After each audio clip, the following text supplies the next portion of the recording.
Good morning. This is Comrade Funton Daniel speaking live here from the great state of Texas, here in the United States. I want to thank my fellow viewers in and around the world, and it's been a great honor for this our quest for a sovereignty of the Southern Cameroon Territory, Ambazonians. I'm very deeply honored for all of you, joining me live for this important deliberations that I will be speaking here. I want to thank my viewers in here in the United States, my viewers in Europe, my viewers in Ground Zero, and all around the world. It is a very, very important that we need to be more serious on this quest for the sovereignty of the people of Southern Cameroon. It has been a very, very brutal weekend, and you saw how the demonstration that the Ambazonian defense system has been demonstrate their capability. But I want to thank all of you that are tuning me live here from the. I am speaking here from the great state of Texas here in the United States. So if you are joining me, I just want to appreciate all of you that are tuning in for this important point that I am bringing the Ambazonian currency. Is something that we often taken for granted. We minimize it. But I can tell you that how important it is to have an Ambazonian currency is the key indicator that we have to move forward beyond the CFA control of La République du Cameroon. I know many people will ask me, what about we, the area that we don't physically control all the major. I can assure you that we control all the major places in Southern Cameroon territory. We have control in the certain areas that we may not, but however, time is on our side. We need to dedicate our effort, our absolutely enforcement to ensure that neighboring country La République du Cameroon collapse completely. We have one La République military that are continue to meddling in southern Cameroon. You have a choice. It's not a matter that you can sit and scream crying. No. You have a choice to decide whether you want to continue to stay with you want to continue to fight a war that you have no merit of it. The people of Southern Cameroon has been taken for granted, and it has reached a critical moment that we need to change this cultural aspect of Southern Cameroon territory.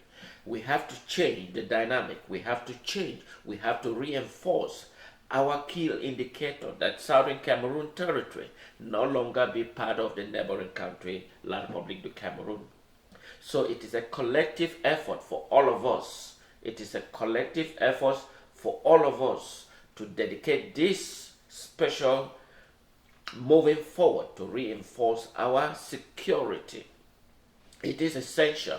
It is not something. Let's look at, we have any major citizen of Southern Cameroon has written to the United Nations. You see, you see why there are wars? Because the clause that they put in place at the United Nations prevent the opportunity to engage, and before a problem arises, they prevent those opportunities. And that is why when the people are asking, agitating, they never have the power to do so. And that is because they put in place laws that prevent to activate. And so they have to wait for a different nations to activate. And that prevents the smaller nations that have the opportunity. And so that is why they don't have no power. It's basically worthless at the United Nations, because they do not create that environment that allowed opportunity for others that are finding difficulty, challenges, and to able to find access to them. Why should the people of Southern Cameroon will have to be introduced by another nations in order to recognize the problem of Southern Cameroon? So that is why the people of Southern Cameroon have the options. They've written to every government in the United States, every government around the world, indicate the pertinence of their problems that require a global attention. And yet, it didn't occur to them that they can look this matter as a seriousness. And so therefore, people have to take the solutions and solve their problems. Because once a child is looking for a food and they can't afford to find the food that mom is available, so then they have to look for alternative route. Parents may not appreciate the alternative route. So that is why the United Nations should have opened their doors and allowed for this opportunity. You saw what is going in Yama, a military that has disposed a democratic government and replaced with a military repressive system. And yet the world is still holding meetings. I think there should be a rapid intervention force within the world that can quell a problem before it even arises. So first, it's not just to quell the problem, it's to identify the problems. For example, on the Saudi Cameroon case, it's clear the people of Saudi Cameroon was being betrayed because their sovereignty were ignored. Let's look at it first critically. The United Nations at Resolution 1514 XV called for decolonizations. That is what the United Nations, after the defeat of the Germans, the Allied forces agreed that they should create a structure to implement a policy, and that policy, it was initiated. And one of it is the Resolution 1514, which called for decolonizations. It did not call for partial decolonizations. So therefore, the Southern Cameroon meet those criteria of decolonizations.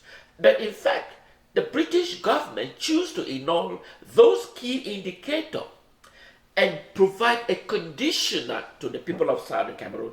In fact, the people of Southern Cameroon population is more than Equatorial Guinea at the time, which were basically probably not up to a million. Equatorial Guinea. Southern Cameroon was more than that. So why should Equatorial Guinea have a sovereignty and the people of Southern Cameroon don't? But this was not a major topic that I wanted to talk about. But today I wanted to talk about Ambazonia Currency. This is a critical issue that we shouldn't take for light. Let's look. How can we? I think this is a matter that we need to start put this in place, because we don't wait for the Republic to go about us. No, we need to be advance our policy or our indicator, how we are moving forward. We should start forward. One, carry on what they call experimental studies.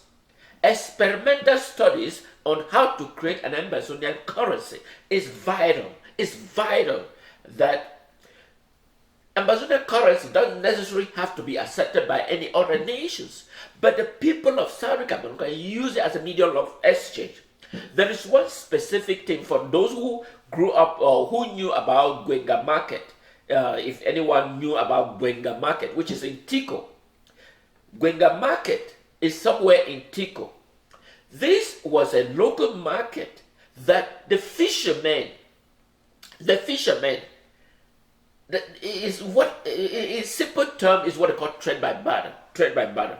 So the fishermen in Gwenga, for those who have heard about it, but I'm sure the market still exists.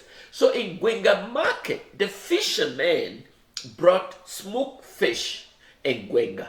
So farmers, and it usually occur on Saturday.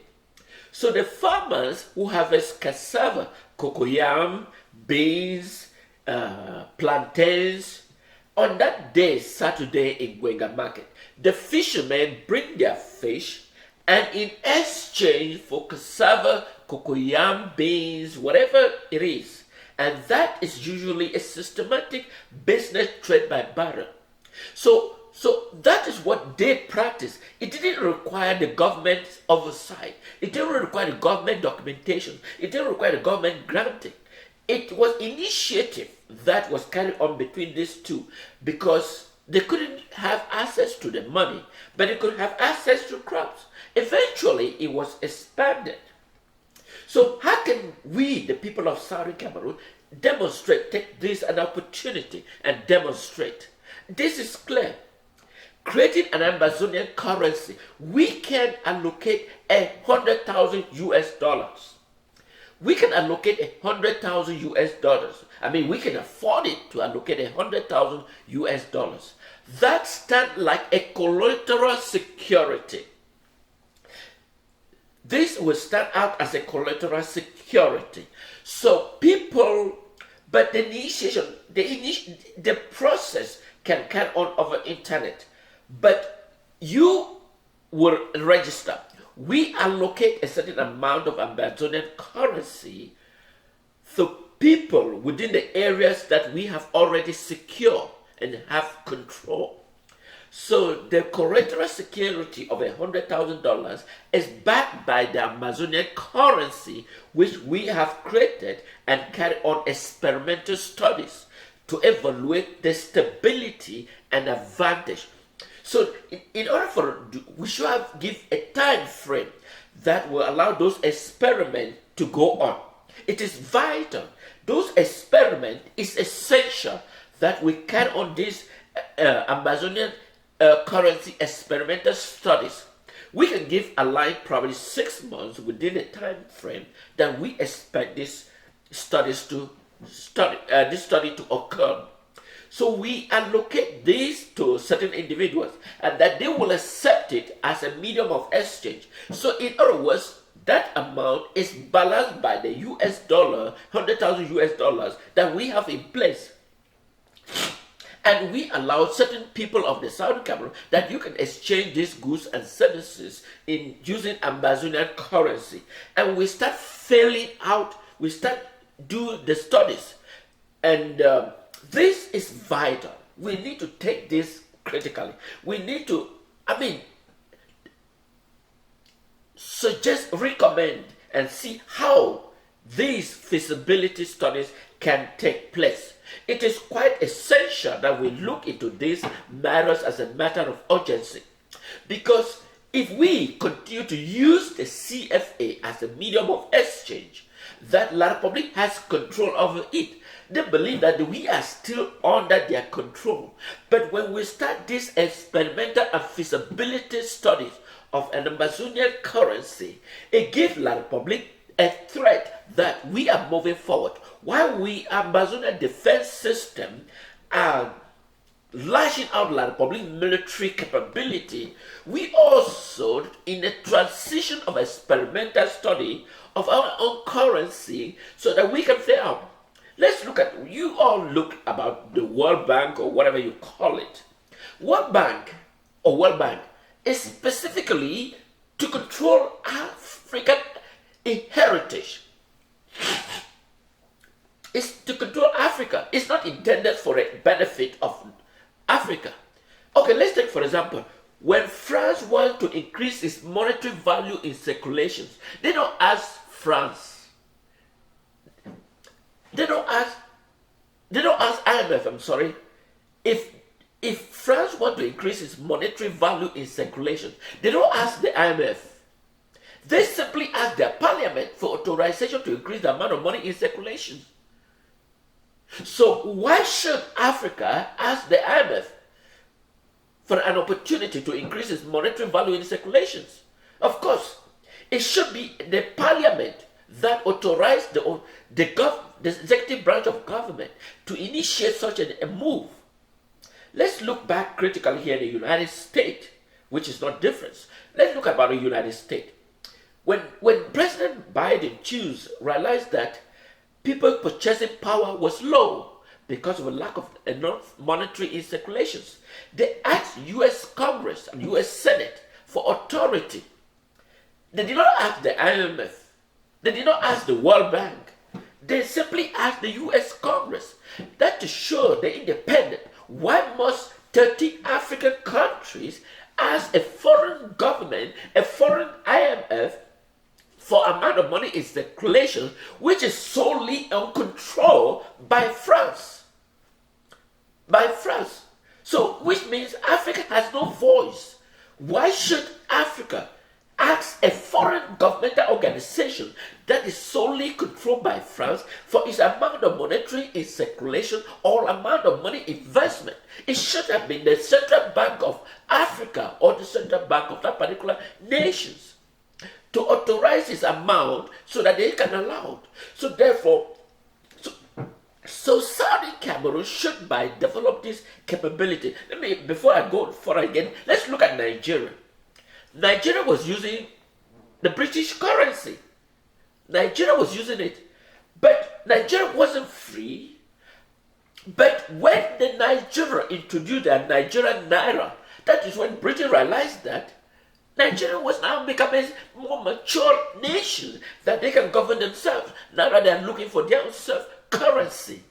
So it is vital that we need to start look this critically, that moving forward, it requires that we start these feasibility studies, experimental studies, with a creation of an Ambazonia currency to use and demonstrate whether it provides us feasibility in order to move forward. You know, it is vital. It is vital. It is essential. Stay tuned.